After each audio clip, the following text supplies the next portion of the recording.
porque esto es aluvión, aquí no vamos a encontrar realmente gran cosa. No, de hecho. Lo potencial nuestro es Lutitaranisca, todo lo que está en color verde.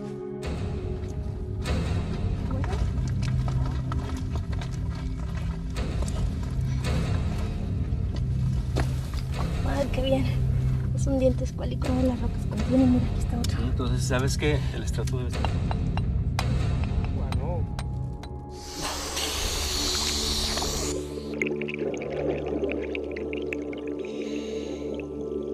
En estas pozas que existen en este lugar se han desarrollado o se han mantenido unas especies que habitaron el planeta hace cientos de millones de años, porque la Tierra se formó hace 4.500 millones de años.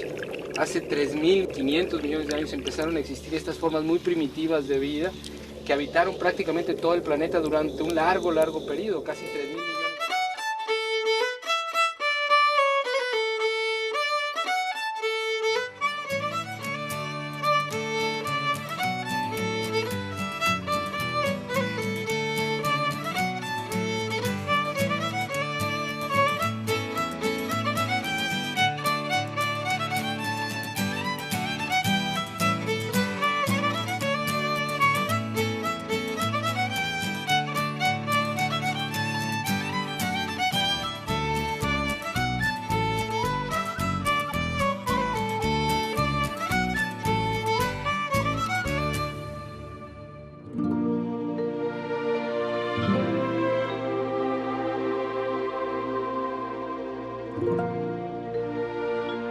Hace 70 millones de años, que es la edad de este afloramiento, todo esto que vemos aquí era una superficie de inundación.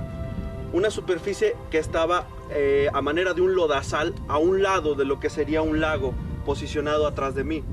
Entonces por aquí pasaron principalmente una manada de hadrosaurios compuesta por al menos 20 individuos que son los que se han contabilizado para esta zona y también dinosaurios carnívoros. Por ejemplo, aquí tenemos una pista de un hadrosaurio que iba en esa dirección y aquí tenemos la huella derecha de este organismo, acá tenemos la huella izquierda, huella derecha, huella izquierda, es decir, es un individuo adulto de más o menos aproximadamente 9 metros de longitud. Entre las huellas de los dinosaurios herbívoros y los carnívoros es mucha. Por ejemplo, esta que nosotros vemos aquí es la huella de un hadrosaurio de aproximadamente unos 9 metros de longitud. ¿Cómo? Tenemos una asociación muy interesante porque aquí tenemos nuevamente la huella de un hadrosaurio, pero a diferencia de aquella que vimos anteriormente, aquí observamos un dedo, 2 dedos, 3 dedos, fue hecha por un pie derecho, pero aparte tenemos una evidencia adicional, que es esta estructura que tenemos aquí triangular. Esto significa la mano de este dinosaurio. Quiere decir que aquí en las águilas tenemos evidencia de hadrosaurios caminando en forma bípeda, es decir, en 2 patas, y hadrosaurios caminando en forma cuadrúpeda. Aquí tenemos pie derecho, mano derecha, pie izquierdo, mano izquierda, pie derecho, mano derecha. Es decir, este hadrosaurio iba caminando en esta dirección.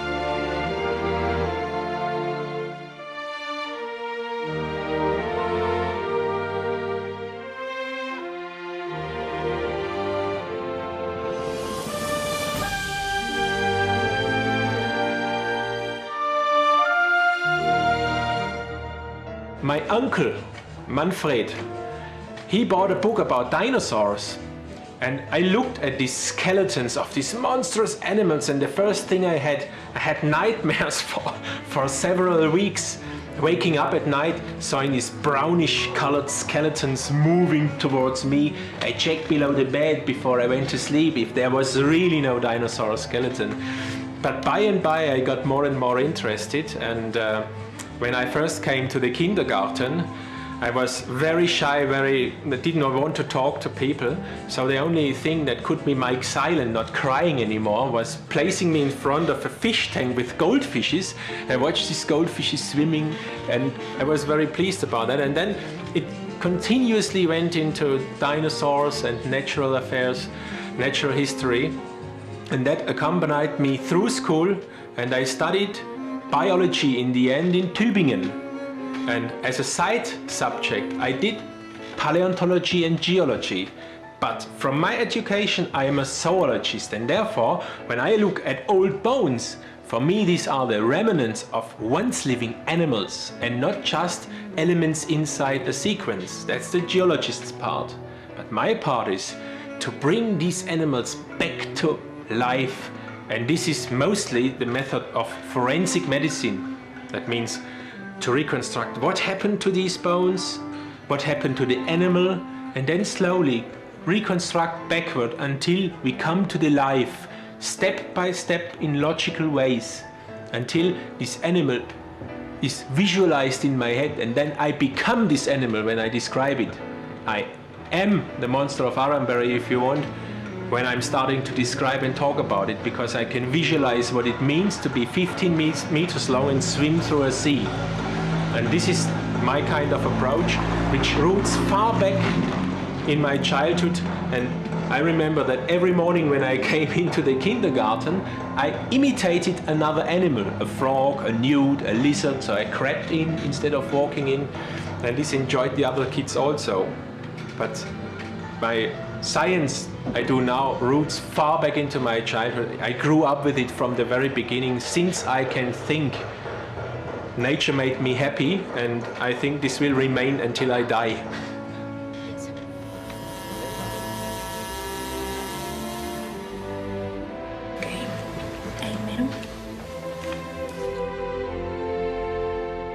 Ya hiciste 253 pedazos.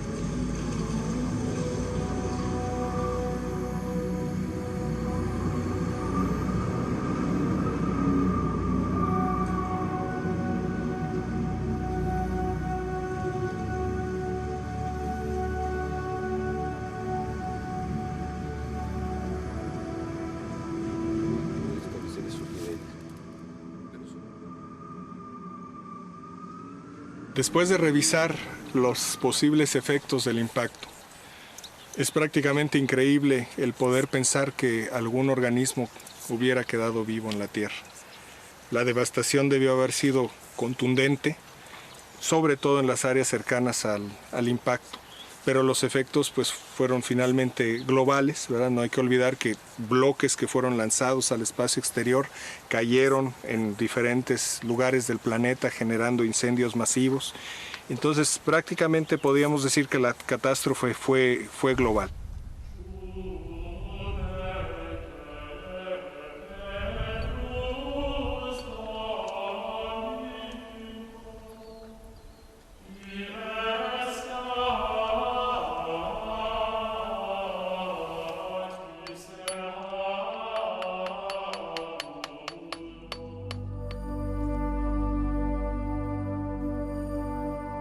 En mi punto de vista, el tsunami que gente pretenden haber encontrado aquí en el noreste de México no es uno. Se debe a otras razones, a otros orígenes geológicos. Lo que es interesante es que definitivamente tenemos un impacto de asteroide en la península de Yucatán. Es conocido como el impacto de la muerte de los dinosaurios o el impacto de Chicxulub.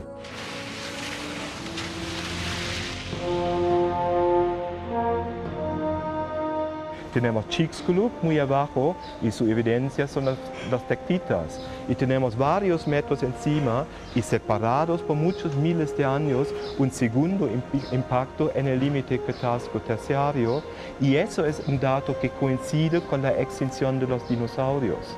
Pero aquí tenemos un impacto donde no se sabe todavía dónde se encuentra el cráter.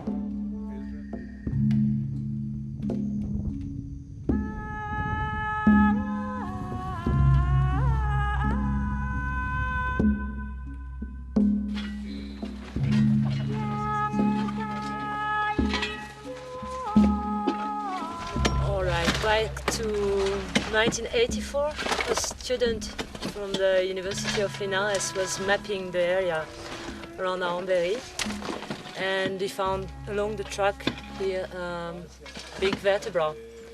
And 86 was the first campaign from the University of Linares to extract these bones and a few other fragments. And they were exposed in the hall of the university and described as the remains of a large carnivorous dinosaur. But then Wolfgang Stinesbeck arrived, and he's a specialist on ammonites. And he identified ammonites adjacent to this big skeleton part.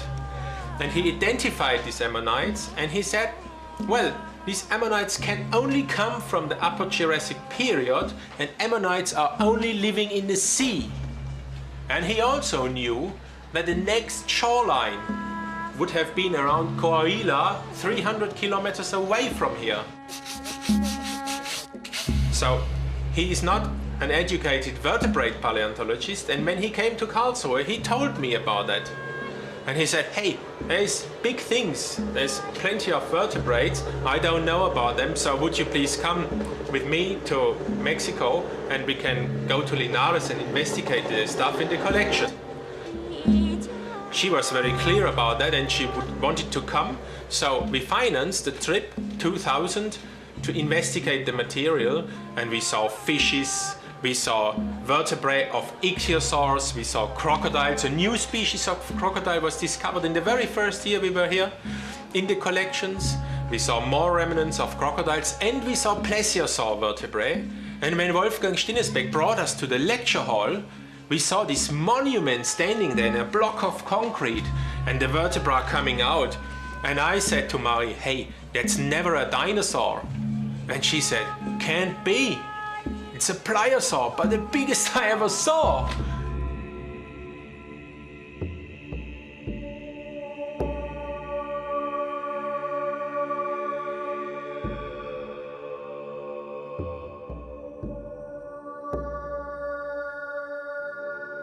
That you can kill very big prey, and our animal was killed by an even bigger pliosaur. We have bite marks in skull bones which have a diameter of 6 centimeters, which are cured. That means the animal was bitten in the head and survived the bite for a long time, at least 4 to 6 weeks. That's the time bone needs to regrow. And then it was killed in a final attack. There's a bite mark with no regrowing bone. So the animal that attacked a 15 to 18 meter long pliosaur must have been reasonably bigger. And if you just calculate the length of a tooth that goes through the skull into the bone, the length of that tooth must have been 40 centimeters, and you have to add a root of 60 centimeters, and you have to find a bone that accommodates such a tooth. And this animal surely was longer than 20 meters, probably longer than 25 meters. But the only trace of it we have is the bite marks in the monster of Aramberry. So the real monster of Aramberry, the daddy of our baby, or the mum of our baby, were the true leviathans of Mesozoic sea, and there is no bigger predator reported until now.